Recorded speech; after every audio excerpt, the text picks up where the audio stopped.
Hello everyone. तो चलिए start करते हैं फिजिक्स के क्लास 11 के फिजिक्स का जो चैप्टर चल रहा था फ्रिक्शन, उसका लेक्चर नंबर 2। अब तक आपने देखा कि फ्रिक्शन क्या है और फ्रिक्शन कैसे प्रोड्यूस होता है, फ्रिक्शन कितने वैरायटी का होता है। आपने दो स्पेशल फ्रिक्शन पढ़ा, एक आपने पढ़ा स्टैटिक फ्रिक्शन और एक आपने पढ़ा काइनेटिक फ्रिक्शन, और बीच में जो लाइनिंग थी वो कहलाई लिमिटिंग स्टैटिक फ्रिक्शन। मतलब ये था कि स्टैटिक फ्रिक्शन की कोई फिक्स वैल्यू नहीं थी, लेकिन स्टैटिक फ्रिक्शन की जो मैक्सिमम वैल्यू हो सकती है वो maximum value limiting static friction कहलाई। फिर आपने लिमिटिंग स्टैटिक फ्रिक्शन की वैल्यू पढ़ी, एफ एस इक्वल टू होता है म्यू एस इंटू एन के, और आपने काइनेटिक फ्रिक्शन पढ़ा जिसमें आपने पढ़ा कि एफ के इंटू होता है म्यू के इंटू एन के। म्यू एस और म्यू के एक दूसरे के अगर सापेक्ष कहें, म्यू एस और म्यू के कोएफिशिएंट थे स्टैटिक एंड काइनेटिक फ्रिक्शन के। यहां तक बात क्लियर हो गई थी। आपको इस पे क्वेश्चन भी बताएंगे, न्यूमेरिकल्स भी लगेंगे, और बहुत लोगों का कमेंट भी था कि सर क्वेश्चन लगवाइए, क्वेश्चन भी लगेंगे। उससे पहले कुछ टॉपिक और हैं जिनकी जरूरत पड़ेगी आपको क्वेश्चन में, तो पहले उनको क्लियर कर लेते हैं, फिर बढ़ेंगे क्वेश्चन की तरफ। तो टॉपिक स्टार्ट होती है आपकी एंगल ऑफ फ्रिक्शन से। एंगल ऑफ फ्रिक्शन क्या है? ये एंगल ऑफ फ्रिक्शन यानी हिंदी में अगर कहें तो बोला जाता है घर्षण कोण। घर्षण कोण किसको कहते हैं? अब यहां पे आप ध्यान देंगे घर्षण कोण क्या होगा, और म्यू एस और म्यू के की वैल्यू भी निकाल दी जाएगी। तो घर्षण कोण क्या है ये आपको जानना है। तो चलिए देखते हैं घर्षण कोण किसको कहा जाएगा। आपने पढ़ा कि कांटेक्ट फोर्स दो तरीके का था। एक था जो नॉर्मल है, मतलब एक था जो सरफेस के लंबवत लगता है, उसको नॉर्मल रिएक्शन कहते हैं, और एक फ्रिक्शन लग रहा था जो कि सरफेस के पैरेलल लग रहा था। तो दो कांटेक्ट फोर्स होते हैं, और इन दोनों कांटेक्ट फोर्स का जो परिणामी होगा, भाई एक बल अगर इधर लग रहा है और एक ऊपर लग रहा है तो दोनों बल का कुछ तो रिजल्टेंट होगा, और उसका जो परिणामी आएगा उस परिणामी का नॉर्मल के साथ कितना एंगल बना, वही एंगल कहलाता है एंगल ऑफ फ्रिक्शन, यानी घर्षण कोण कहलाएगा। तो घर्षण कोण क्या है? नॉर्मल के साथ टोटल कांटेक्ट फोर्स का कितना एंगल है, और जितना एंगल होगा वही एंगल उसका क्या कहलाएगा? एंगल ऑफ फ्रिक्शन कहलाता है। तो चलिए देख लेते हैं ये एंगल ऑफ फ्रिक्शन कितना होने वाला है। तो चलिए आइए देखते हैं यहाँ पे एंगल ऑफ फ्रिक्शन क्या है। तो ध्यान दीजिएगा यहाँ पे हमने क्या किया कि यहाँ पे एक रफ सरफेस है, और इस रफ सरफेस के ऊपर हमने m ऑब्जेक्ट का, m मास का कोई ऑब्जेक्ट रख दिया है। m रख देते हैं यहाँ पे।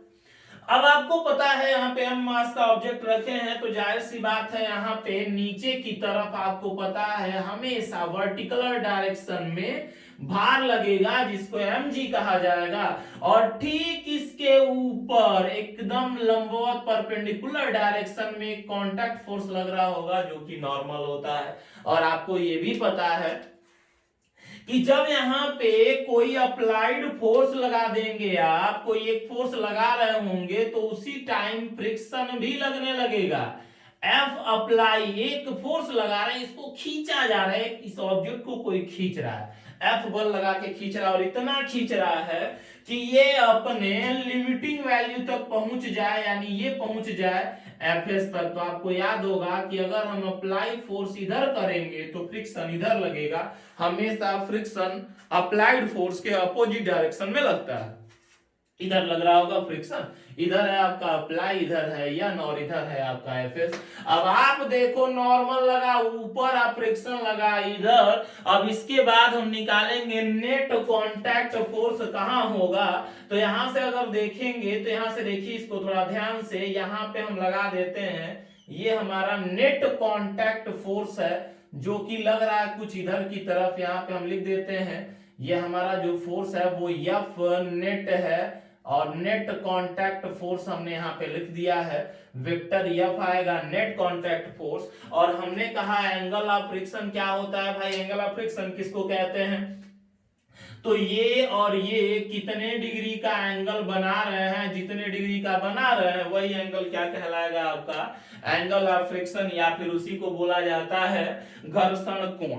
तो ध्यान दीजिए यहाँ पे फिगर हमने ड्रॉ कर दिया है, एम ऑब्जेक्ट का एक कण जो कि एक रफ सरफेस पे रखा है, ये एफएस है। अगर ये एफएस है, अब मान लीजिए इस रफ सरफेस का कोएफिशिएंट म्यू एस है, यहाँ म्यू एस दिखा देते हैं। तो घर्षण कोण क्या है, कोई पूछेगा तो बताओ, एक बल इधर और एक बल ऊपर, तो परिणामी कहीं तो लगेगा। मान लो ये इसका रिजल्टेंट है, जहां रिजल्टेंट है वो नेट फोर्स और नॉर्मल, इन दोनों के बीच का जो एंगल है, इसी एंगल को घर्षण कोण कहते हैं, एंगल ऑफ फ्रिक्शन कहते हैं। तो ये तो निकालना वैसे भी बहुत इजी है। कैसे हम इसको निकाल सकते हैं, काउंट कैसे कर सकते हैं, तो बहुत इजी है इसको काउंट करना। देखिए यहाँ पे हम चाहें तो ऐसे यूज कर सकते हैं, आप देख सकते हैं यहाँ पे ऐसे लगा देते हैं, ये आप समझ रहे होंगे। यहाँ पे ये क्या है, यहाँ पे हमने एक परपेंडिकुलर यहाँ से इनको मिला दिया। अब आप सोचिए ये परपेंडिकुलर मिला दिया है आपने, तो ये फोर्स नॉर्मल ऊपर है, ये वाली लाइन किसके इक्वल हो जाएगी, तो एफएस के इक्वल हो जाएगी भाई। ये और ये पैरेलल है ना, ये पैरेलल है तो ये भी पैरेलल हुआ। तो ये आप देख सकते हैं कि ये थीटा है, तो ये वाला हिस्सा क्या हो जाएगा आपका, थीटा के सामने जो पड़ता है उसको लंब कहते हैं। तो ये एफएस है, तो जाहिर सी बात है ये वाला पूरा पोर्शन भी आपका परपेंडिकुलर पैरेलल वाला हिस्सा एफएस कहला जाएगा। तो हम यहाँ पे एक ट्राइंगल का नाम देते हैं, एम ऑब्जेक्ट का था ये। तो अगर हम यहाँ पे ध्यान से देखें तो हम यहाँ यूज कर सकते हैं tan थीटा। चलिए tan थीटा यूज करिए, देखिए क्या होगा यहाँ पे, ये देखिए ये वाला पोर्शन जो हो जाएगा ये अभी भी क्या कहलाएगा, ये आपका एफएस कहलाएगा। और यहां से अगर हम यूज कर दें इस ट्राइंगल में तो tan थीटा, यहाँ थीटा एस कर देते हैं क्योंकि ये स्टैटिक फ्रिक्शन का केस है। तो tan थीटा बराबर क्या होता है, लंब। लंब क्या है, देखिए यहाँ पे ये वाला हिस्सा थीटा के सामने आया तो लंब हो जाएगा, लंब हो जाएगा आपका एफएस बटे नॉर्मल। नॉर्मल कितना है यहाँ पे, तो नॉर्मल को हमने लिख दिया n से, नॉर्मल को हमने लिख दिया n से, तो tan थीटा s बराबर हो गया fs बटे n। और आपको पहले से पता है कि fs बराबर होता है म्यू यस इंटू n के, म्यू यस इंटू n होता है। तो tan थीटा s बराबर यहाँ पे लिख सकते हैं म्यू यस, मतलब स्टैटिक है भाई, अभी स्टैटिक का ही केस है तो स्टैटिक दिखा रहे हैं, इंटू हो जाएगा यन, बटे यहाँ पे फिर से आ जाएगा यन। अगर यन आ जाएगा तो यन से यन क्या हो जाएगा, ये कैंसिल, तो यन से यन कैंसिल हो गया। तो आप देख सकते हैं म्यू एस बराबर क्या आ जाएगा, tan थीटा एस हो जाएगा।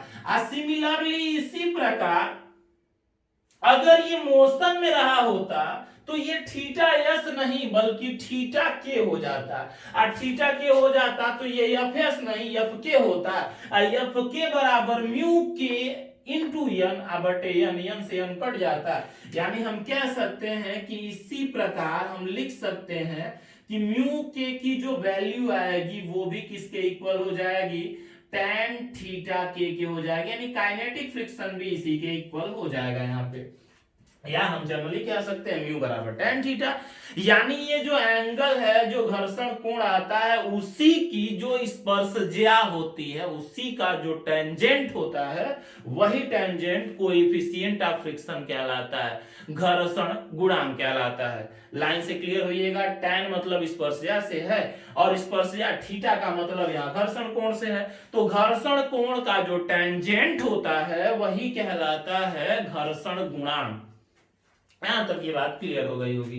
यानी म्यू एस बराबर tan थीटा एस हो जाएगा अपान, या म्यू के बराबर आ जाएगा tan थीटा के, या हम जनरली कह सकते हैं कि म्यू की जो वैल्यू होने वाली है वो tan थीटा के बराबर होती है। तो चलिए अभी तक तो हमने सब कुछ देख लिया, लेकिन एक लाइन अभी भी रह गई, नेट फोर्स कितना रहा, क्योंकि अभी तो हमने कैलकुलेट ही नहीं किया, हमने तो नेट फोर्स जाना ही नहीं कि कितना है। तो नेट फोर्स कितना है निकाल के देखते हैं, नेट फोर्स कितना होगा। तो देखिए हम निकालते हैं नेट कांटेक्ट फोर्स, क्योंकि जरूरत तो इसकी भी पड़ेगी आपको डायरेक्ट। नेट कांटेक्ट फोर्स कितना है, अब आप सोचिए एक फोर्स ऊपर लगा और एक फोर्स इधर लगा, दोनों के बीच में 90 डिग्री का एंगल है। अब दो फोर्स अगर एक दूसरे के साथ है, आप फोर्स एक क्वांटिटी अगर देखें तो वेक्टर क्वांटिटीज है, तो हम लिख सकते हैं कि एफ नेट की जो वैल्यू आ रही है वो दोनों को ऐड करके आ रही है, दोनों को मानो किसको, तो एफ एस को प्लस नॉर्मल को, ये दोनों वेक्टर को जब ऐड किया गया ना तभी एफ नेट की वैल्यू मिली थी। अब बताइए एफ नेट बराबर F S vector F S plus vector N, लेकिन कहता है सर कि यहां पे आप स्केलर फॉर्म में बताइए, ये तो इसका वेक्टर फॉर्म है, तो स्केलर फॉर्म में कैसे निकालेंगे? स्केलर फॉर्म में निकालने के लिए पहले इस वेक्टर क्वांटिटीज को स्केलर बनाना होगा। स्केलर बनाने के लिए आप दोनों तरफ मॉड लगा देंगे यहाँ पे, तो क्या आ जाएगा अगर लगा देते हैं तो यहाँ मिल जाएगा एफ नेट, और यहाँ पे वेक्टर लगाए रहिए, यहाँ पे लगा दीजिए मॉड, ये हो गया अब आपका स्केलर। स्केलर का मतलब है यहाँ पे अदिश हो चुका है। और दो बल का जो एफ नेट होगा, फार्मूला पढ़ा होगा आपने, आर बराबर अंडर रूट ए स्क्वायर प्लस बी स्क्वायर, यानी फर्स्ट का स्क्वायर प्लस सेकेंड का square plus 2ab cos theta. यहां पे थीटा 90, भाई ये थीटा मत लेना, ये एंगल 90 डिग्री है, तो अगर 90 डिग्री का ये एंगल है तो कास वाला काम खत्म, क्योंकि कास 90 की वैल्यू 0, तो अंडर रूट ए स्क्वायर प्लस बी स्क्वायर दोनों लंबवत है, तो परिणामी ए स्क्वायर प्लस बी स्क्वायर होता है। और अगर ऐसा होता है तो पहले अदिश बना लीजिएगा, अदिश बनाने के लिए मॉड लगा लीजिए और यहां लगा भी दिए और इनको ऐड कर दीजिए यहाँ पे। बट यहाँ पे एफ एस देखा जाए तो भाई एफ एस बराबर क्या होता है, तो mu S I into N के होता है, रख दे रहे हैं, तो हमको मिल जाएगा एफ नेट। अब ध्यान दीजिए अदिश लिखना है तो हम ऐसे भी लिख सकते हैं, जरूरी है ऐसे मॉड लगाएं, ये और ये दोनों सेम है तो हमने लिख दिया एफ नेट। तो एफ नेट बराबर नेट कांटेक्ट फोर्स बराबर अंडर रूट, और देखिए एफ एस की जगह लिख देते हैं म्यू एस इंटू एन इसका स्क्वायर प्लस एन के जगह यानी रहने देते हैं एन का स्क्वायर हो जाएगा। अब आप देख सकते हैं यहाँ पे जो एफ नेट आया हुआ है वो कितना आया, एन का स्क्वायर अंडर रूट में कॉमन है, और अगर अंडर रूट में एन का स्क्वायर कॉमन है तो 1 प्लस म्यू एस का स्क्वायर हो जाएगा। यहाँ पे यहाँ 1 है, यहाँ म्यू का स्क्वायर, एन स्क्वायर कॉमन है तो एन बाहर भी आ जाएगा, एन को बाहर कर दीजिए तो ये एन हो जाएगा, अंडर रूट में 1 प्लस म्यू एस कितना है देख सकते हैं, म्यू एस कितना है, तो म्यू एस है tan थीटा एस, इसका हो जाएगा स्क्वायर, और आपने पढ़ा होगा 1 प्लस tan स्क्वायर थीटा कितना होता है, तो 1 plus tan square theta secant सर्वसमीका है जो कि होती है sec स्क्वायर थीटा के। तो एफ नेट बराबर यहां पे आएगा n under root sec square theta, और एफ नेट बराबर हो जाएगा यहां पे n सेक थीटा, यानी नेट फोर्स कितना लगा, तो नॉर्मल इंटू सेक थीटा लगता है, net force normal into sec theta के इक्वल होगा। अब यहाँ पे थीटा क्या है, तो ये एंगल ऑफ फ्रिक्शन है, और भाई आप जान रहे हैं n कितना होगा, तो n कितना होता है, तो mg के होता है, हम यूज कर देंगे F net equal to mg sec theta. खैर हमको यहाँ पे जो कैलकुलेशन सिखा रहे हैं ये बस बताना है कि कैसे कैसे हम यूज कर सकते हैं। तो आपकी टॉपिक रही थी कि घर्षण कोण क्या है, एंगल ऑफ फ्रिक्शन क्या है, तो एंगल ऑफ फ्रिक्शन क्या होगा, दो को कांटेक्ट फोर्स लग रहे हैं, एक लग रहा है पैरेलल डायरेक्शन में, एक लग रहा है परपेंडिकुलर डायरेक्शन में। आज जब दो बल लगेंगे, एक लग रहा है ऐसे, एक लग रहा है ऐसे, ये है नॉर्मल, ये है एफ एस, तो रिजल्टेंट कहीं कुछ ऐसे आएगा। ये जो रिजल्टेंट है ये नॉर्मल के साथ जितना एंगल बनाएगा इसी एंगल को क्या कहते हैं, एंगल ऑफ फ्रिक्शन कहते हैं। तो चलिए यहाँ पे एंगल ऑफ फ्रिक्शन क्लियर हो गया। अब आप देख लीजिए यहाँ पे ये ऐसे है और ये यहाँ पे इस तरह से अगर बना है और हम इनसे एक समांतर चतुर्भुज बना लें, तो आप भी जानते हैं कि अदिश फॉर्म में अगर देखा जाए तो ये जितना है उतना ही ऊपर वाला हो जाएगा, ये जितना है उतना ऊपर, तो ये भी स्केलर फॉर्म में एफ एस है। ये अगर एफ एस है तो हम निकाल सकते हैं कि tan थीटा बराबर एफ एस अपान एन हो जाएगा, एफ एस अपान एन कर दिया, और एफ एस पहले से पता है हमको कि एफ एस इक्वल टू होता है म्यू एस इंटू एन के, तो म्यू एस इंटू एन कर देते हैं, एन से एन कैंसिल, म्यू एस बराबर हो जाएगा tan theta S. Theta S क्यों कह रहे हैं, क्योंकि static angle of static friction है, अगर एंगल ऑफ काइनेटिक फ्रिक्शन होती तो थीटा एस की जगह थीटा के होता।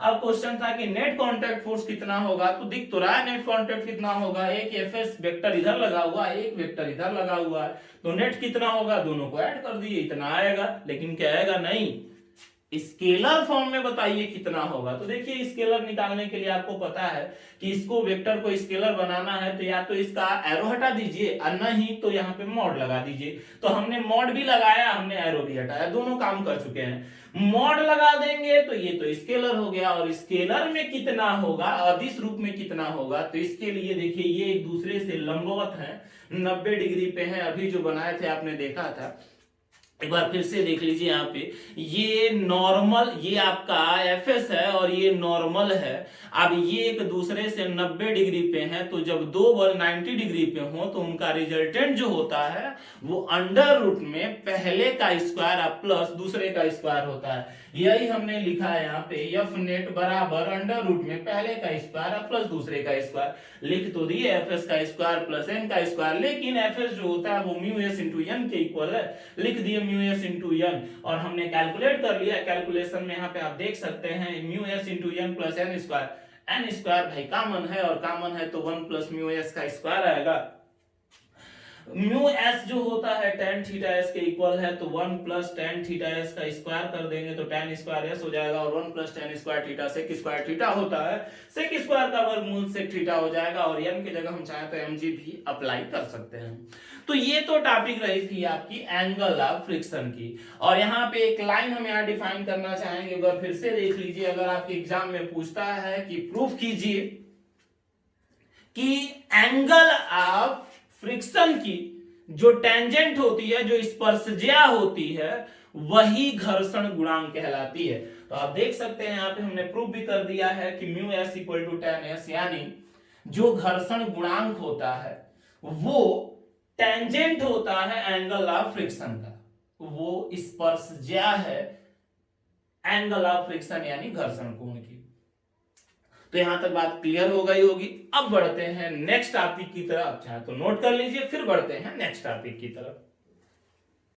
तो चलिए नेक्स्ट बढ़ते हैं नेक्स्ट टॉपिक की तरफ। क्वेश्चन के लिए ये भी बहुत कंपलसरी है। टॉपिक है एंगल ऑफ रिपोज, हिंदी में कहते हैं विराम कोण। अब ये क्या सेंस रहा विराम कोण का, विराम कोण किसको कहेंगे, एंगल ऑफ रिपोज क्या होता है, और ये विराम कोण यूज में कहां से आ रहा है, अच्छे से समझिएगा। यहां पे क्या थी, अब तक आपने देखा कि अगर फ्रिक्शन लग रहा है, यानी अगर हम किसी ऑब्जेक्ट को खींच रहे हैं तो फ्रिक्शन उसके अपोजिट डायरेक्शन में लग रहा था। यानी अगर एक लाइन और आपने पढ़ी कि विदाउट फोर्स, एक्सटर्नल फोर्स लगाएंगे तभी हम यहाँ पे फ्रिक्शन का यूज कर सकते हैं। चलिए कुछ और भी केस आते हैं, हम चाहें तो एक और तरीका यूज कर सकते हैं, और तरीका क्या होगा यहाँ पे, तो सपोज कर लीजिए, मान लीजिए यहाँ पे मेरे पास आप देख सकते हैं ये एक बुक है, और हमने क्या किया हुआ है, यहाँ पे इस ऑब्जेक्ट को, यहाँ पे इस मार्कर को ऐसे रखा है, ध्यान दीजिएगा, यहाँ पे इस मार्कर को इस बुक पे ऐसे रखा गया है।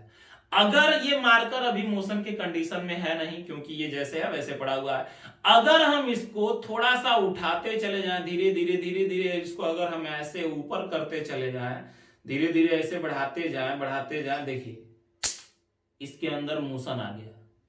फिर से समझिए क्या कह रहे थे हम, यहाँ पे पहले ये ऐसे पड़ा हुआ है और यहाँ पे हमने एक मार्कर रखा है, यहाँ पे ये अभी मोशन नहीं कर रहा है, लेकिन जैसे जैसे हम इसको ऊपर उठाते हैं, जैसे जैसे ऊपर उठा रहे हैं, धीरे धीरे धीरे धीरे एक समय ऐसा आएगा जब इसके अंदर मूवमेंट आ जाता है। ध्यान दीजिएगा जो बात कह रहे हैं, यानी जब किसी तल को किसी एंगल पर बढ़ाते जाएं, ऐसे धीरे धीरे धीरे धीरे बढ़ाते जाएंगे, तो एक टाइम ऐसा आएगा जब ये मोशन करना शुरू कर देगा, यानी ये अपने लिमिटिंग स्टैटिक फ्रिक्शन तक पहुंच जाएगा। और जब ये अपने लिमिटिंग स्टैटिक फ्रिक्शन तक पहुंच जाएगा, तो आपको पता है कि जैसे ही लिमिटिंग स्टैटिक फ्रिक्शन से आगे थोड़ा सा बढ़ेगा, ये मोशन के कंडीशन में आ जाएगा। और जितने एंगल पर ये मोशन के कंडीशन में आ जाए क्षैतिज से, पहले फिर से देखिए यहां पे ऐसे पड़ा हुआ है ये, अब इसको हम थोड़ा सा ऊपर कर रहे हैं, जैसे जैसे ऊपर करेंगे धीरे धीरे इसके अंदर मोशन आएगा, लेकिन आ नहीं पाएगा क्योंकि फ्रिक्शन तो लग रहा है, बट यहाँ पे इसकी लिमिटिंग स्टैटिक फ्रिक्शन अभी ये पहुंचा नहीं है, क्योंकि ये तभी गति करेगा जब ये इसके लिमिटिंग स्टैटिक फ्रिक्शन को पार कर जाए। तो यहां ध्यान दीजिएगा, ये मोशन में कब आएगा, कब ये मोशन में आएगा, मोशन में तभी आएगा जब हम इसको धीरे धीरे ऊपर करें। एक टाइम ऐसा आया है जब ये इसके लिमिटिंग स्टैटिक फ्रिक्शन को क्रॉस कर जाए, तब जाके ये मोशन में आ जाएगा। तो पूछेगा एंगल ऑफ रिपोज क्या है, तो एंगल ऑफ रिपोज क्या है, क्षैतिज से इस किताब को कितना डिग्री बढ़ाए थे, कितना डिग्री घुमाए कि ये अपने लिमिटिंग स्टैटिक फ्रिक्शन तक पहुंच गया, वही डिग्री वही एंगल कहलाता है एंगल ऑफ रिपोज।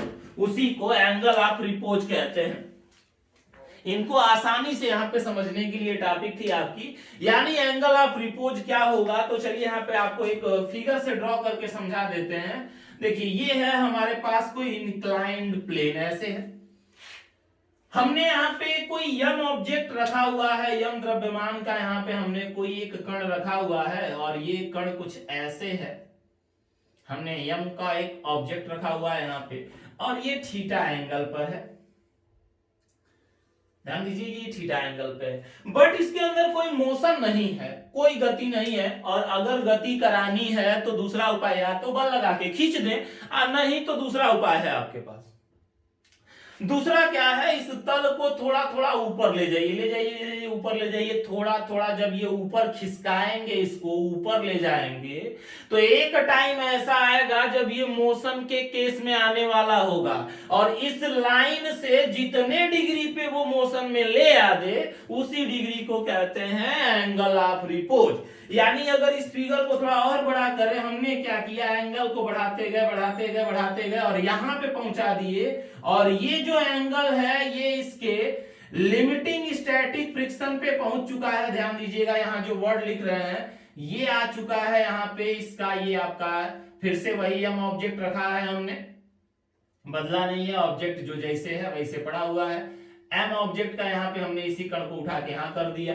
तो ध्यान दीजिएगा यहाँ पे अगर एम ऑब्जेक्ट यहाँ पहुंचा देते हैं तो अब ये केस आ चुका है कि ये मोशन के स्टेट में आ जाएगा। और आप सोचिए ध्यान से ये जब नीचे की ओर मूव करने की कोशिश करेगा तो उस टाइम इधर एक फ्रिक्शन लग रहा होगा, जिस फ्रिक्शन को क्या कहेंगे, एफएस कहेंगे। फ्रिक्शन हमेशा फोर्स के अपोजिट डायरेक्शन में लगता है, ये इधर है तो ये कहां लग रहा होगा, नीचे की तरफ लग रहा होगा। और आप जानते होंगे यहां से इसके दो कंपोनेंट्स, भाई नॉर्मल लगेगा, क्लियर रहिएगा। नॉर्मल कैसे लगता है, तो नॉर्मल हमेशा सरफेस के लंबवत लगता है, सरफेस है इसका लंबवत ऐसे आएगा, यहाँ पे लंबवत डायरेक्शन में नॉर्मल लगता है। तो देखिए हमने लिख दिया यहाँ पे, ऐसे दिखा देते हैं और इस डायरेक्शन में दिखा देते हैं यहाँ पे नॉर्मल, लंबवत इस सरफेस से 90 डिग्री पे ये लगेगा। आपने पढ़ा होगा, बताए होंगे आपको कि यहां से ये जो यम है इसका जो वेट होता है वो हमेशा वर्टिकल नीचे की तरफ काम करता है, mg नीचे की तरफ लगेगा। और आप सोचो ना, अगर ये अल्फा है तो ये लाइन यहां से अगर हम पीछे कर दें, यहाँ पे पीछे इस लाइन को पोर्शन को कर दें तो ये वाली लाइन भी हमारी कितनी हो जाएगी, अल्फा। और ये अगर अल्फा है तो जाहिर सी बात है mg का ये कंपोनेंट्स mg cos अल्फा कहलाएगा। एक और कंपोनेंट्स इधर लग जाएगा जिसको बोला जाएगा mg sin अल्फा। ये नीचे क्यों आया, क्योंकि आपको बोले थे बिना फोर्स के ये फ्रिक्शन नहीं लगता है, तो अचानक फ्रिक्शन पे फोर्स कहां लगा, ये फोर्स कहां से अप्लाई हुआ। तो जैसे जैसे आप इसको ऊपर की तरफ मूव करेंगे, जैसे जैसे ऊपर ले जाएंगे, एक टाइम ऐसा आएगा कि जब इसका जो कंपोनेंट्स mg है, mg का जो कंपोनेंट्स है वो दो हिस्से में बंट रहा है, एक mg sin अल्फा, बट तो यहां भी रहा है, लेकिन यहां जो फ्रिक्शन आ रहा है वो लिमिटिंग तक पहुंचा ही नहीं। और जब लिमिटिंग तक नहीं पहुंचा तो हम कैलकुलेशन जल्दी कर नहीं सकते, क्योंकि स्टैटिक फ्रिक्शन की कोई फिक्स वैल्यू नहीं होती है। तो अब यहां पे हम पहुंच चुके हैं, तो ध्यान से देखिए, ये वाला कंपोनेंट्स mg sin अल्फा है और ये वाला कंपोनेंट्स आपका mg cos अल्फा है। आधार हमेशा वर्टिकल नीचे की तरफ लगता है, लगा दिए नीचे। अब ये अभी मोशन में नहीं है, हाँ, उस केस में है कि थोड़ा सा आगे बढ़ा तो मूव कर जाएगा, और इस केस में है कि अगर छोड़ दिए तो वहीं का वहीं रह जाएगा। थोड़ा सा उठा दिए तो सरक जाएगा, छोड़ दिए नीचे की तरफ आ गए तो वहीं का वहीं रह जाएगा। ये मोशन के केस में नहीं है, संतुलन में है ये। अगर संतुलन में है तो आप देख सकते हैं ये नॉर्मल किसके इक्वल है, यहां पे हम लिख देते हैं एट बैलेंस कंडीशन या संतुलन की अवस्था में। अगर ये संतुलन है तो संतुलन की अवस्था में क्या दिख रहा है आपको, तो संतुलन की अवस्था में आपको बताया गया होगा फ्री बॉडी डायग्राम कैसे बनाते हैं। ये जो यम ऑब्जेक्ट है इस पे कितने कितने कैसे फोर्स लग रहा है, तो एक लग रहा है ऊपर तो उसी के नीचे एक लग रहा है, एक लग रहा है इधर तो एक लग रहा है इधर की तरफ। तो संतुलन की अवस्था देखी जाए तो n का मान किसके बराबर होगा, तो n बराबर हो जाएगा mg cos अल्फा के, इक्वेशन नंबर फर्स्ट। और ये अगर लिमिटिंग फ्रिक्शन है, मैक्सिमम का केस है, तो ये भी दिख रहा है कि ये एफ किसके बराबर हो जाएगा, mg sin अल्फा के, ये इक्वेशन नंबर 2 है। अल्फा क्या है, angle of repose. Angle of repose क्या होता है, क्षैतिज से जितने डिग्री पर ये अपने स्टैटिक लिमिटिंग स्टैटिक फ्रिक्शन तक पहुंच जाए उसी एंगल को कहते हैं एंगल ऑफ रिपोज। तो n बराबर mg cos अल्फा, fs बराबर क्या हो जाएगा, तो mg sin अल्फा हो जाएगा। ये आ जाएगा आपका mg sin अल्फा। अब यहाँ पे आप देख सकते हैं कि हम चाहें तो दोनों में यहाँ पे 2 में 1 को डिवाइड कर सकते हैं। क्या मिलेगा 2 में 1 को डिवाइड करके, अगर यहां से जनरली रिप्रेजेंट करें, नहीं भी करते हैं छोड़िए यहां से हटा देते हैं इसको, तो देख सकते हैं आप n बराबर mg cos अल्फा और fs बराबर आ जाएगा mg sin अल्फा। यहां से अब आपने जनरली एक डिफिनीशन पढ़ा होगा, fs बराबर क्या होता है, यहां लिख देते हैं fs बराबर क्या हो जाएगा, तो fs बराबर जानते हैं म्यू s इंटू होता है n के, तो रख दें fs बराबर म्यू s इंटू n के, तो रख देंगे अगर, तो यहाँ पे हम लिख सकते हैं इक्वेशन 2 से। तो अगर हम देखें इक्वेशन 2 से तो हमको क्या मिलेगा, क्या दिख रहा है आपको इक्वेशन 2 से, fs की जगह दिख रहा है कि म्यू s रख देंगे इंटू n है, अब बराबर यहाँ दिख रहा है कि mg sin अल्फा है। n की वैल्यू क्या है, तो फ्रॉम इक्वेशन फर्स्ट आप देख सकते हैं इक्वेशन फर्स्ट ऐसा कह रहा है कि n की वैल्यू mg का अल्फा है। तो आप बताइए म्यू s इनटू यहाँ पे n के जगह लिखेंगे mg cos अल्फा बराबर यहाँ लिखा है mg sin अल्फा, तो mg से mg कैंसिल, तो बताइए म्यू s बराबर क्या आया, तो sin alpha upon cos alpha आ जाता है। और यहां से अगर यूज कर दिया जाए तो हम लिख सकते हैं कि tan अल्फा बराबर म्यू s, ये भी आप जान सकते हैं यहाँ पे। अगर म्यू के होता तब, तो म्यू के होता तो tan अल्फा बराबर म्यू के आ जाता। यहां पे आपको लाइन क्लियर हो गई। और ये भी जानना होंगे अल्फा, अल्फा को एंगल ऑफ रिपोज कर रहे हैं तो म्यू एस बराबर भी पढ़े हैं कि tan थीटा एस होता है। अगर tan थीटा एस लिख दें तो अल्फा या थीटा एस दोनों बराबर हो जाते हैं। तो ये एक लाइन थी, एक टॉपिक थी जिसमें आपसे पूछा जाएगा एंगल ऑफ रिपोज बताइए और घर्षण कोण बताइए, दोनों में अंतर पूछ देता है। तो एंगल ऑफ रिपोज क्या है, किसी इंक्लाइंड प्लेन का समतल से क्षैतिज से जितने डिग्री पर वो मोशन के केस में आ जाए, चलने की अवस्था में आ जाए, यानी मैक्सिमम स्टैटिक फ्रिक्शन तक पहुंच जाए, उसी एंगल को एंगल ऑफ रिपोज कहते हैं। और फ्रिक्शन एंगल क्या था, एंगल ऑफ फ्रिक्शन किसको कह रहे थे, तो एंगल ऑफ फ्रिक्शन का मतलब क्या था, एंगल ऑफ फ्रिक्शन का मतलब जो था ये क्लियर कर चुके हैं। तो चलिए नोट करिए इसको, फिर आगे बढ़ते हैं। स्टार्ट करते हैं न्यूमेरिकल को सॉल्व करना। देखिए यहाँ पे पहला न्यूमेरिकल लिखा हुआ है, बहुत इजी से आपको अपर लेवल की तरफ ले चलेंगे। तो पहला बहुत ही इजी क्वेश्चन लिखा हुआ है, 3 kg का एक गुटका फर्श पर रखा हुआ है और स्थैतिक घर्षण गुणांक यानी स्टैटिक काइनेटिक फ्रिक्शन की जो वैल्यू दी गई है वो 0.4 है। 3 न्यूटन का एक बल बिल्कुल ऐसे लगाया गया है, गुटके पर लगाया जाता है। तो कह रहा है गुटका और फर्श के बीच घर्षण बल कितना लगा। तो देखिए सॉल्व करने का तरीका क्या होगा, आपको सबसे पहले इसकी लिमिटिंग स्टैटिक फ्रिक्शन निकालेंगे। स्टेप समझिए जो कह रहा है, पहले लिमिटिंग स्टैटिक फ्रिक्शन निकालिए। Limiting static friction maximum capacity है कि जब तक वो अपनी अवस्था को रोक सकेगा, अपनी विराम अवस्था को बनाए रखे, ये मैक्सिमम कैपेसिटी है। तो आप पहले मैक्सिमम कैपेसिटी देखिए। अगर मैक्सिमम कैपेसिटी यानी लिमिटिंग स्टैटिक फ्रिक्शन से ज्यादा बल लगा रहा होगा ये, तो समझिएगा कि फार्मूला यूज करना है एफके का। लेकिन अगर नहीं ज्यादा लगा तो फार्मूला आपको एफके का यूज नहीं करना है। यानी सबसे पहले पता करिए कि इसकी औकात, इस घर्षण की औकात कितनी है, कितनी देर तक इसको रोक सकेगा। अगर इसकी औकात ज्यादा है, बल जो लगाया गया कम है, तो कल ही बताए थे कि लिमिटिंग फ्रिक्शन से कम बल लगे तो जो बल लगेगा वही घर्षण बल हो जाएगा। लेकिन लिमिटिंग फ्रिक्शन से ज्यादा फोर्स लगे तब आपको फार्मूला यूज करना होगा एफके का। तो सबसे पहले निकाल के देखते हैं कि कितना आएगा लिमिटिंग स्टैटिक फ्रिक्शन, यानी एफएस की वैल्यू कितनी आने वाली है। तो चलिए पहले एफएस काउंट करते हैं। एफएस बताएगा कि कितनी क्षमता है कि ये रोक लेगा इसको। तो पहले एफएस निकालते हैं। एफएस बराबर होता है म्यू एस इंटू एन के। और अगर म्यू एस इंटू एन के है तो आप देखेंगे तो आपको क्वेश्चन में कुछ गिवन है, क्या क्या दिया हुआ है। आपको दिया है कि भाई म्यू एस की वैल्यू रख लीजिए 0.4 है, और एन कितना होगा, तो एन के लिए एम दिया हुआ है। एम कितना है 3 kg, और आपको पहले ही बता चुका है कि जी की वैल्यू 10 रख लीजिएगा आप। तो जी की वैल्यू 10 कर लेते हैं यहाँ पे। अगर हम देखें तो एफ एस बराबर mu S into N, mu S N के जगह सीधे सीधे एम जी रखिएगा। तो बताइए एफ एस कितना आया। एफ एस बराबर 0.4 इंटू एम के जगह 3, जी से मल्टीप्लाई कर दिए तो आ गया 10। पहला क्वेश्चन इसी पे बताए थे आपको।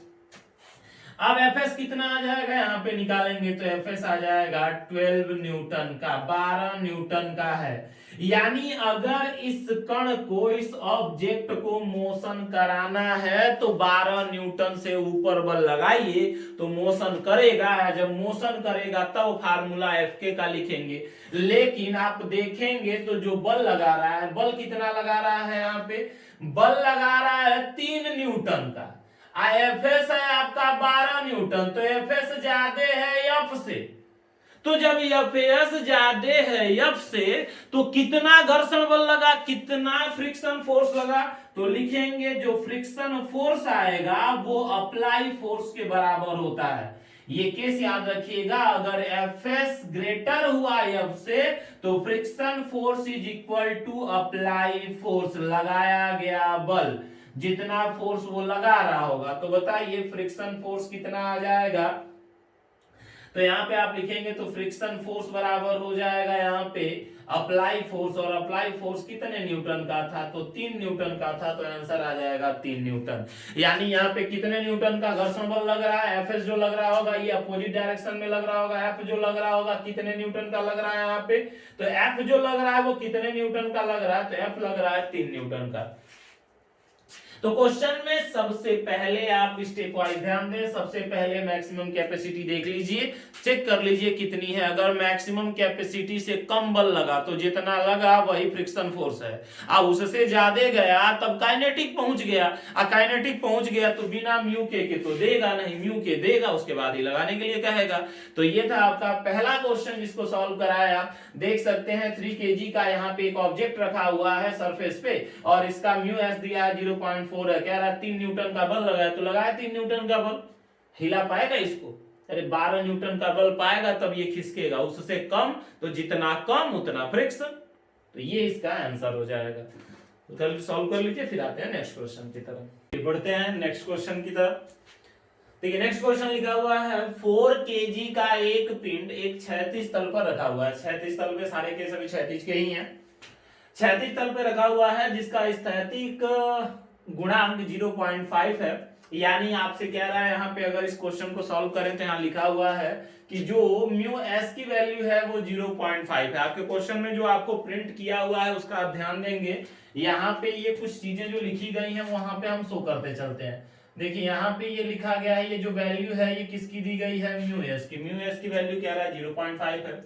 गुटके में गति प्रारंभ करने के लिए कितने बल की आवश्यकता होगी, न्यूनतम कितना लगाना होगा, तो न्यूनतम उतना ही लगाना होगा जितना इसका लिमिटिंग स्टैटिक फ्रिक्शन होगा, उससे थोड़ा ज्यादा किए तो वो मोशन में आ जाएगा। तो कम से कम कितना लगाना होगा, तो भाई कम से कम कितना लगाना होगा पूछा है। चलिए आंसर अगर इनको हम सॉल्व करें तो पूछा है कि न्यूनतम बल बताइए, आवश्यक न्यूनतम बल बताइए।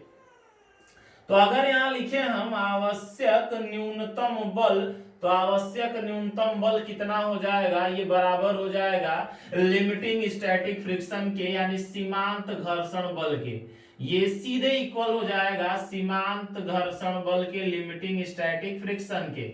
और लिमिटिंग स्टैटिक फ्रिक्शन कितना होता है, तो ये होता है आपका, अभी पढ़ा था आपने, म्यू एस इंटू एन के। एन कितना होगा, तो mu S I into M into G के होता है। तो सब कुछ है आपके पास 4 kg का है, अब यूज करके देख लीजिए। अब यहाँ पे देखिए, यहाँ पे लिखा है 0.5, तो लिखेंगे 0.5 इंटू एम की वैल्यू कितनी है 4। अब मल्टीप्लाई कर देते हैं जी की वैल्यू, जो आप रखना चाहे रख सकते हैं। अगर जी की वैल्यू हमें यहाँ पे कुछ न दिया हो तो 9.8 रखेंगे। अगर 9.8 रखें तो ये आ जाएगा 2, और 2 में मल्टीप्लाई कर देंगे तो ये हो जाएगा 8, 19 और 19.6 न्यूटन का फोर्स लगा।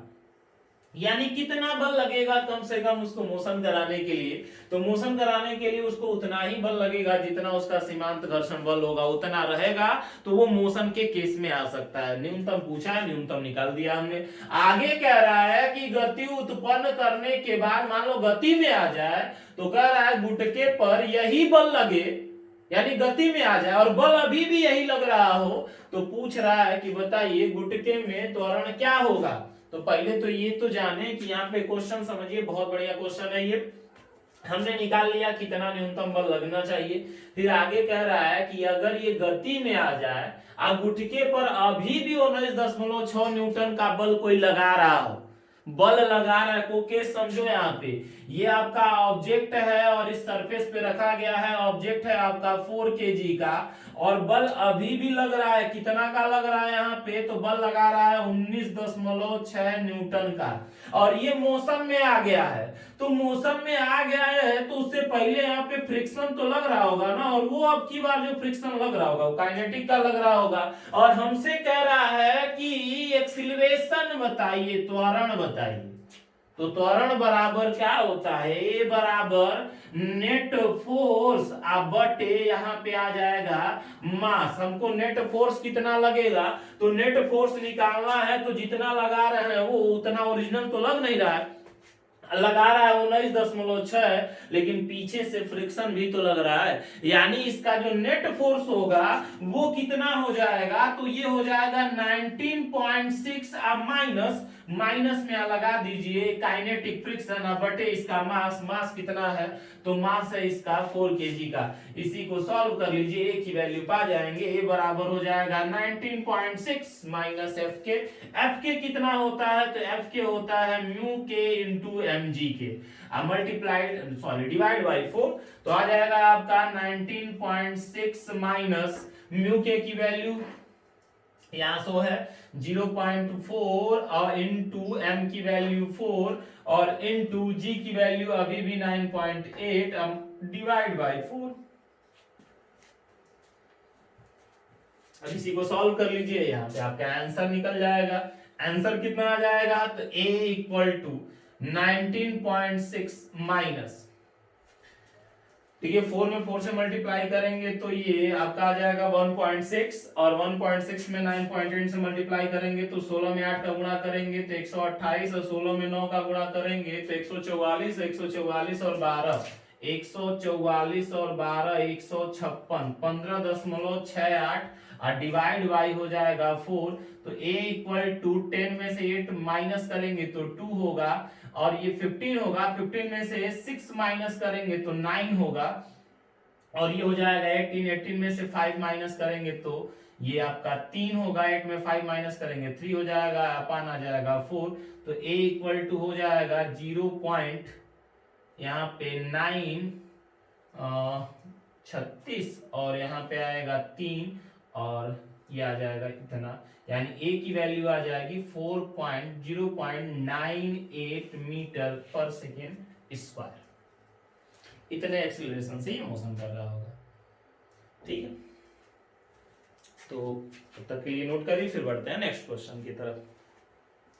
चलिए नेक्स्ट क्वेश्चन देखते हैं। दिया है दो पिंड हैं ए और बी जिनके द्रव्यमान 5 kg और 10 kg के हैं, एक दूसरे के संपर्क में एक मेज पर दृढ़ विभाजक दीवार के सामने विराम में रखे गए हैं। पिंड तथा मेज के बीच घर्षण गुणांक 0.15 में 200 न्यूटन का कोई बल लगाया जाता है। और बताइए विभाजक दीवार की, देखिए क्वेश्चन क्या कह रहा है, ध्यान से समझिए। क्वेश्चन ऊपर लिखा हुआ है, आप देख सकते हैं। कह रहा है कि दो ब्लॉक हैं, एक ए है और एक बी है, दोनों पे 200 न्यूटन यानी 200 न्यूटन का फोर्स लगाया जाता है। जब फोर्स लगाएंगे तो ये दीवार रखी गई है, दीवार है, और दीवार इसको धक्का देगी। कितने न्यूटन से ये दीवार इसको पीछे की तरफ धक्का देगी, यही पहला क्वेश्चन है। और दूसरा क्वेश्चन कह रहा है ए और बी के बीच, ए और बी, ए इसको दबाएंगे तो ये इसको दबाएगा, इन दोनों के बीच कितनी क्रिया प्रतिक्रिया बल लग रही है, यही दो क्वेश्चन है यहाँ पे। तो करना क्या है, यहाँ से आपको बस ये देखना है भाई न्यूटन का तीसरा नियम क्या है, जितना लगाएंगे उतना पाएंगे। क्या ये 200 न्यूटन इसको मिला, अगर मिला तो प्रतिक्रिया 200 न्यूटन है, लेकिन अगर नहीं तो फिर प्रतिक्रिया कितनी। तो देखिए हो क्या रहा है, जब यहां से 200 न्यूटन से इसको लगाएंगे तो ए और बी पे घर्षण लग रहा है, क्योंकि यहां लिखा हुआ है घर्षण गुणांक है, और घर्षण गुणांक है, इसका मतलब ये जो प्लेन है वो रफ है, और प्लेन अगर रफ हो तो वो फ्रिक्शन फोर्स लगाती है। आज 200 न्यूटन इधर लगा रहे हैं तो फ्रिक्शन किधर लगेगा, फ्रिक्शन इसके अपोजिट डायरेक्शन में लगेगा। आज दो बल जब उल्टा लगने लगे, एक इधर एक इधर, तो बल जो होता है वो पहले से डाउन हो जाएगा। कितना डाउन हो गया वो हटा दीजिए, हटाने के बाद जो बचा वही दीवार जो इस पे लगा रहा होगा प्रतिक्रिया बल। यानी अगर हमको निकालना है दीवार की प्रतिक्रिया कितनी हुई, तो दीवार की प्रतिक्रिया अगर निकालनी है आपको, तो दीवार की प्रतिक्रिया कितनी होगी, ये बराबर हो जाएगी 200 न्यूटन में से आप फ्रिक्शन फोर्स को घटा दीजिए, माइनस कर दीजिए, बस आपका आंसर निकल जाएगा। फ्रिक्शन फोर्स को बस माइनस कर देना है। अब बताइए आप 200 माइनस फ्रिक्शन फोर्स कितना होता है, फ्रिक्शन फोर्स बराबर होगा म्यू यस। आज दो द्रव्यमान है तो दोनों को ऐड कर लीजिए, क्या फर्क पड़ता है, और इनटू होता है जी के। म्यू यस गुणे भार, भार निकालते हैं एम इंटू जी से, तो एम इंटू जी कर दिया हमने। अब आप बताइए कि 200 माइनस म्यू यस के जगह रखेंगे 0.15, यम ए है 5, ये है 10 और ये है मल्टीप्लाइड बाय 10 कर लेते हैं, तो आ जाएगा 200 माइनस 10 और 5 15, 15 में 10 का गुणा करेंगे 150, या 15 में 10 का यहाँ पे 10 कर दीजिए 1.5 हो जाएगा, और 1.5 में इससे मल्टीप्लाई कर दें तो 15 225 यानी 22.5 हो जाएगा, और 200 में 22.5 घटाना है आपको, तो ये आंसर आ जाएगा 177.75 न्यूटन। ये आपका आंसर हो जाएगा। यहाँ पे एक बार माइनस करके देख लेते हैं, 10 में 5 माइनस करेंगे 10 पे, सॉरी ये 5 हो जाएगा, यहाँ पे 10 पे 5 में माइनस करेंगे तो 5 आएगा, 9 में 2 माइनस करेंगे 7, 9 में 2 माइनस करेंगे 7, यहाँ 1 हो जाएगा, तो 177.5 177.5 न्यूटन का फोर्स यहाँ पे अप्लाई हुआ। क्वेश्चन नंबर 2 क्या कह रहा है, तो चलिए पहला क्वेश्चन हो चुका है, यह है आपका question number A. Question number B क्या कह रहा है, कह रहा है ए और बी के बीच प्रतिक्रिया कितनी लगी, कितनी लगी 200 लगाए हैं, तो ए वाला फ्रिक्शन ले लिया था, फ्रिक्शन पाया ना, ए वाले पे लगाएंगे तो भाई ये वाला कुछ फ्रिक्शन लगा लिया, कितना लगा, तो यहां भी वही, बस यहां से ए से लिखेंगे ए की बी पर प्रतिक्रिया, तो ए जितना बी पर लगाएगा उतना ही बी ए पर लगाएगा, ए की बी पर प्रतिक्रिया अब बराबर हो जाएगी बी की ए पर प्रतिक्रिया, दोनों सेम होते हैं।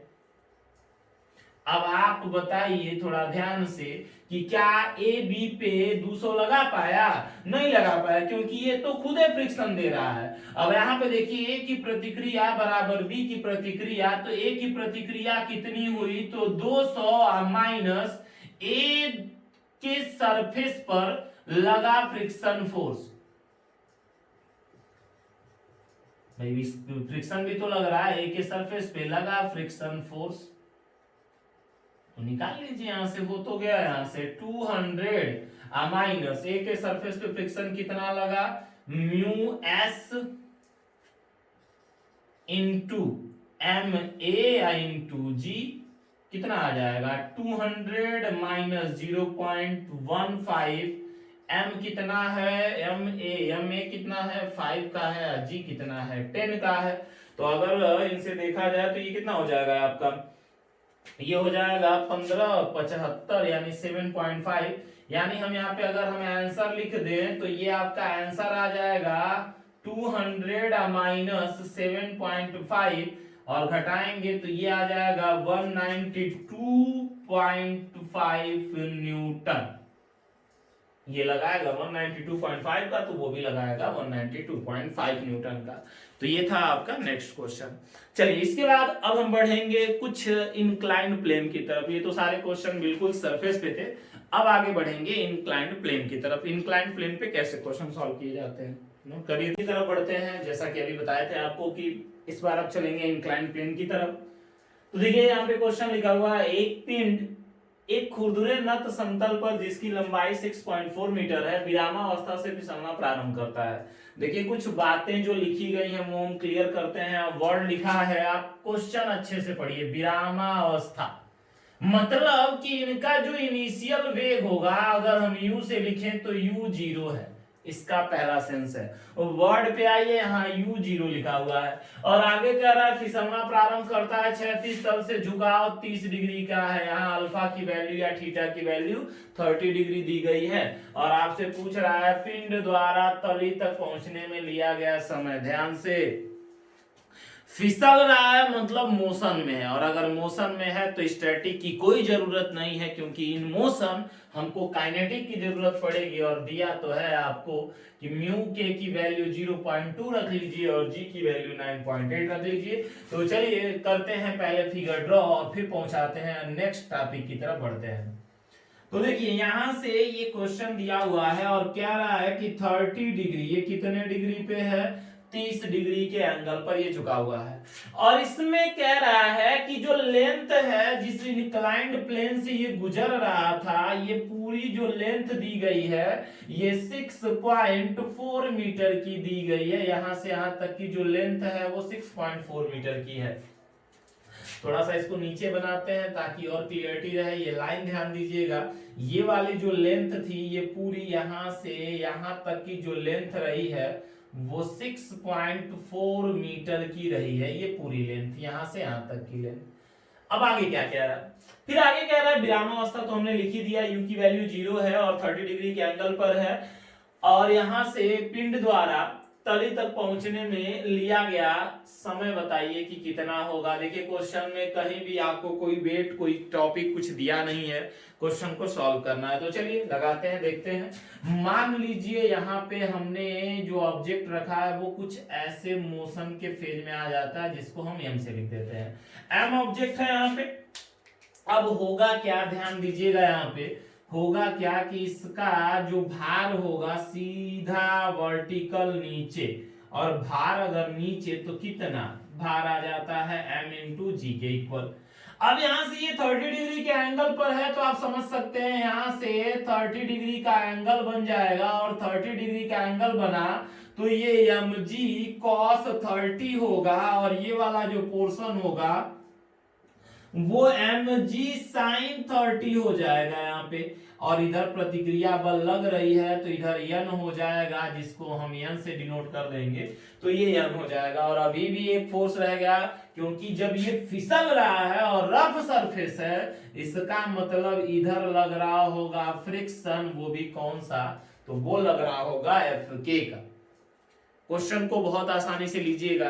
अब आप बताइए प्रतिक्रिया बल ऊपर और mg cos 30 नीचे, तो क्या हमारा इससे कोई मतलब हुआ? ये एक दूसरे को क्या कर देंगे, कैंसिल कर देंगे। लेकिन सोचो, दिमाग लगाओ, ये मोशन में है। अब मोशन में है तो जाहिर सी बात है ये फोर्स ज्यादा है ये कम, और आपसे कह रहा है कि नहीं हमको बताओ कि कितना एक्सीलरेशन हो रहा है इसमें, तो एक्सीलरेशन बराबर क्या होता है, एक्सीलरेशन कैसे निकालते हैं? तो अगर एक्सीलरेशन चाहिए आपको, सिंपल सा फंडा है कि अगर एक्सीलरेशन चाहिए तो आप नेट फोर्स निकाल लीजिए। आपको न्यूटन लॉ ऑफ मोशन में बताया गया होगा, नेट फोर्स निकाल लीजिए, अब बस m से इनको डिवाइड कर दीजिए, आंसर पा जाएंगे। लेकिन अब आप बताओ ना, यहाँ पे नेट फोर्स कितना लगा, सोचो। इसका और इसका कोई मतलब नहीं, क्योंकि कैंसिल हो गए। एक इधर लग रहा है, एक ऊपर लग रहा है। बड़ा कौन है जो इसको फिसला रहा है? तो बड़ा कौन है? एफ नेट अगर निकालेंगे तो कितना आ जाएगा? एफ नेट बराबर क्या होता है? तो यहाँ पे बड़े वाले फोर्स में से mg sin 30 में से माइनस कर देंगे किसको? तो किसको कर देंगे? एफ के को कर देंगे। डिवाइड किससे कर देना है? m से। आपका आंसर आ चुका है यहाँ पे। अब इनमें वैल्यू रख दीजिए। तो देखिए यहाँ पे ये लिखेंगे mg sin 30 अब माइनस एफ के माने क्या है? एफ के का मतलब क्या होता है? म्यू के। आप जानते हैं एम इंटू जी हो जाएगा, क्योंकि भारी sorry sorry sorry sorry sorry यहाँ पे एम म्यू के इंटू हो जाएगा यहाँ एन अपान आ जाएगा एम। अब आप बताइए कि एम जी साइन 30 और एन की वैल्यू कितनी है? तो एन की वैल्यू एम जी साइन 30 है, तो रख दो एम म्यू के, यहाँ आ जाएगा M G sine sorry sine नहीं कास है, यहाँ पे आ जाएगा mg cos 30 divide by m। अब आप देखो ना, ऊपर भी दोनों में m कॉमन है, नीचे भी m है, m से m का कोई मतलब निकला, m से m क्या हो जाएगा? तो ये कैंसिल हो गया। m से m कैंसिल हुआ तो ये बराबर क्या मिला? g sin 30 माइनस म्यू के, लेकिन g cos 30। अब इसी को सॉल्व कर लीजिए, g कॉमन है, जी कॉमन है तो साइन 30 माइनस म्यू के कॉस 30 वैल्यू पुट कर दीजिए, आ जाएगा जी इंटू साइन 30 की वैल्यू 1/2 माइनस। अब देखिए यहाँ पे 0.2 है म्यू के की वैल्यू, तो म्यू के की जगह 0.2 और इसका आता है cos 30 का √3/2। अब आप देख सकते हैं यहाँ पे, तो ए कितना हो जाएगा? ए भी कह रहा है 9.8 रखिए, तो 9.8 रखते हैं यहाँ पे। क्वेश्चन को अच्छे से समझिए, यहाँ पे a इक्वल टू 9.8 और ये हो जाएगा इसको हम लिख दें तो 1 माइनस √3 इंटू 0.2 अपान आ जाएगा 2, तो a इक्वल टू आ जाएगा 4.9। ये हो जाएगा आपका 1 माइनस 1.73 होता है, मल्टीप्लाई कर देना 0.2 से। अब यहाँ पे आ जाएगा आपका 4.9, ये 1 माइनस ये 6, ये 2 सत्ते 14 को 4 और 2 में 1 से मल्टीप्लाई करेंगे 2, लेकिन एक और है शेष तो 3 हो जाएगा, और पॉइंट है 3 नंबर पे तो 3 कर देंगे 0.346, यानी आ जाएगा आपका 4.9 और इंटू 9 10 10 में 6 माइनस करेंगे 4, 9 में 4 माइनस करेंगे 5, 9 में 3 6, ये 0.654 और आप इनको कर लीजिए मल्टीप्लाई करने के बाद आपका आंसर आ जाएगा यहाँ पे। और मल्टीप्लाई करने के बाद यहाँ पे जो आंसर है वो आंसर यहाँ नोट करिएगा, आपको एक्सीलरेशन मिल जाएगा। और जब एक्सीलरेशन पा जाएंगे, ये वैल्यू आप पा चुके हैं, यहाँ कैलकुलेशन कर लीजिएगा, ये वैल्यू आप पा चुके हैं। और जब एक्सीलरेशन पा गए तो बताओ, पूछ रहा है कितना देर में पहुंचेगा। विराम से चला था 6.4 मीटर जाना है, कितना देर में पहुंचेगा? गति का दूसरा समीकरण, सेकेंड इक्वेशन ऑफ मोशन, बस इसी का यूज कर लीजिएगा। और उसमें भी का यूज करना, उसमें भी पहला 0 दिया है, तो यस बराबर हाफ ए टी स्क्वायर, तो टी बराबर क्या आ जाएगा? 2s upon A under root में 2s अंडर रूट में आ जाएगा 2 इंटू 6.4 अपान ए, तो इतना कुल निकाले हैं, लिख लीजिए 4.9 और इंटू हो जाएगा 0.654। अब इसी को सॉल्व कर लीजिएगा, जान जाएंगे कितना आएगा ये आंसर। तो ये तरीका रहा कि कैसे आप इनको सॉल्व करेंगे। सॉल्व करने का ये तरीका था आपका। और आपका आंसर यहीं से क्लियर हो जाएगा। आप इसको नोट कर लें और आंसर लगा जाइएगा।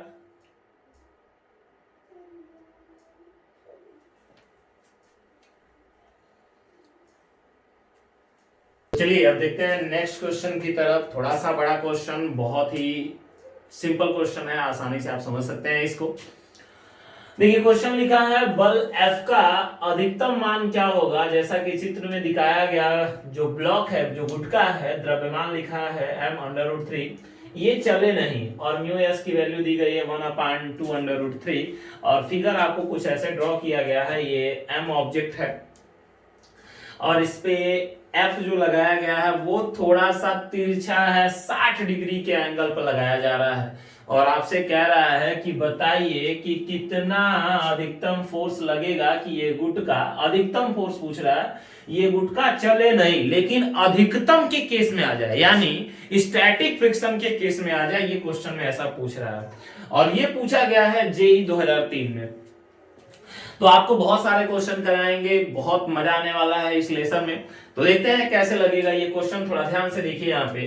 अब आप बताइए कि अगर ये एफ यहाँ पे लग रहा है तो क्या हमने अपना पूरा एफर्ट लगा दिया है पे? नहीं लगाया।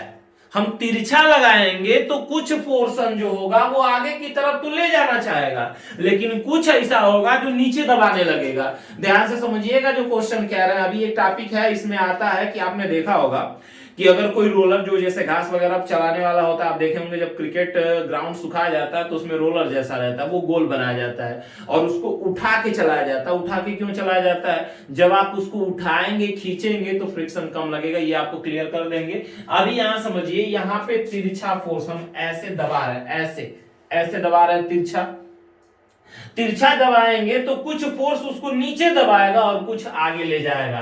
तो आप भी जान रहे हैं दो हिस्से में ये बट जाएगा और कैसे कैसे दो हिस्से में बटेगा। तो आप देख सकते हैं यहाँ पे ये वाला जो पोर्शन होगा आपको याद रखना होगा, कोण से लगा हुआ जो कंपोनेंट होता है वो कास का होता है, तो एफ कास 60 हो जाएगा। एक कंपोनेंट नीचे आ जाएगा, ऊपर मत कह दीजिएगा क्योंकि आपको पता है ये दबा रहा है, तो दूसरा कंपोनेंट नीचे की तरफ जाएगा, ऊपर की तरफ नहीं। तो दूसरा जो कंपोनेंट हो जाएगा ये हो जाएगा आपका एफ और ये आ जाएगा साइन, और इसी के साथ कितना हो जाएगा यहाँ पे 30 नहीं, एफ साइन, और ये कितने डिग्री का हो जाएगा 60 का। यहां से दो हिस्से लग जाएंगे इसके। अब देखिए यहाँ पे दो बातें क्लियर हो गई। इसके अलावा क्या लगेगा तो आपको पता है, यहां से इसके सेंटर में यहां से इसका भार लगेगा जो कि होगा mg, यही नहीं इसके ऊपर एक प्रतिक्रिया लगी होगी जो कि होगा n। इतनी सारी बातें हो गई। अब बस आपका क्वेश्चन सॉल्व हो चुका है आसानी से, बस 1 मिनट में। देखिए यहाँ पे लिखा है कि f cos 60 बस इतना ही है कि ये मोशन ना कर पाए, हाँ, लेकिन ये अपने अधिकतम के केस में चला जाए, यानी जो f cos 60 आपने लगाया है ये लिमिटिंग स्टैटिक फ्रिक्शन के बराबर हो चुका है, ऐसा इसका मानना है। क्योंकि ये चलने के केस में अभी है नहीं, तो लिमिटिंग स्टैटिक फ्रिक्शन तक ये पहुंच चुका है। अगर ऐसा है तो f cos 60 की जो वैल्यू होगी वो बराबर हो जाएगी fs के, और f cos 60 की वैल्यू 1/2 होती है, fs की वैल्यू म्यू यस गुणे n के हो जाएगा। पहले हम n निकाल लें, बाकी कैलकुलेशन हम कर लेंगे।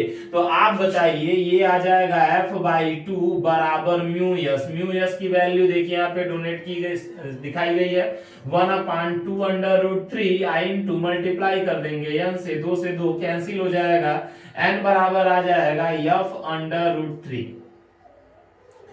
तो चलिए अभी हमने n निकाला, लेकिन हमसे n ने हमसे तो f पूछा था। अब आप बताइए, ध्यान से देखिए, इसमें यहाँ पे ये ऑब्जेक्ट नीचे धंसा नहीं है, आगे की तरफ मूव भी नहीं कर रहा। अगर नीचे नहीं धंसा इसका मतलब भार ये दोनों मिल करके किसके बराबर है? n के बराबर है। बस यहीं से क्वेश्चन सॉल्व हो गया। ये संतुलन में है और संतुलन की अवस्था कहती है कि जितना ऊपर उतना ही नीचे लगा होगा, यानी जो n है इसकी वैल्यू mg नहीं बल्कि इसमें ऐड हो गया होगा जो फोर्स आपने लगा दिया है f sin शॉर्ट। आपने ऊपर से mg तो पहले से लग रहा था, आपने ऐसे इस पे फोर्स लगाया कि उसका एक कंपोनेंट्स भी उसी डायरेक्शन में चला गया, दो बल एक तरफ हो गए एक ऊपर की तरफ हो गया, तो यहाँ पे ये अवस्था अभी भी अगर संतुलन की है, इसका मतलब ये लग दोनों के बराबर है, तो n की value mgf plus f sin 60 के हो जाएगी। तो बताइए n की वैल्यू कितनी है, अभी आपने निकाला है m, देख लीजिए यहाँ पे, इसको इक्वेशन फर्स्ट कह दें, तो अगर हम देखें तो फ्रॉम इक्वेशन फर्स्ट यहाँ से अगर शो किया जाए तो इक्वेशन 1 से देख सकते हैं कि m की वैल्यू कितनी है, f अंडर रूट 2 है 3 है, m कितना है तो m पहले से अंडर रूट 3 है, g की वैल्यू 10 रख लीजिए, प्लस f sin 30 sin 60 की वैल्यू अंडर रूट 3/2। यहां से देखेंगे तो अंडर रूट 3 सब में है, तो अंडर रूट 3 से अंडर रूट 3 कैंसिल हो चुका है, क्या आया f बराबर 10 प्लस f/2। पक्षांतर कर लेते हैं इसको, जैसे ही आप इसको पक्षांतर करेंगे आपका आंसर आ जाएगा, पक्षांतर करेंगे तो f माइनस f/2 बराबर 10, f में f/2 घटाएंगे कितना आएगा, f/2 आने वाला है बराबर 10, तो f की वैल्यू आ जाएगी 10 में 2 से मल्टीप्लाई कर देंगे, f की वैल्यू आ जाएगी 20 न्यूटन। ये आपका ऑप्शन सही था, 20 न्यूटन का फोर्स लगेगा ये। तो देखिए यहाँ पे बहुत इजी था इनको सॉल्व करना, और भी बहुत क्वेश्चन करेंगे नेक्स्ट लेक्चर में, इससे भी अच्छे अच्छे क्वेश्चन, जेईई मेंस नीट वगैरह के भी क्वेश्चन आपको कराएंगे। और कल ये नेक्स्ट लेक्चर में, सॉरी कल नहीं नेक्स्ट लेक्चर में ये सारे लेसन, इस लेसन को कंप्लीटली एंड कर दिया जाएगा, फिर बढ़ेंगे नेक्स्ट लेसन की तरफ। तब तक के लिए आप अपनी पढ़ाई जारी रखें। धन्यवाद।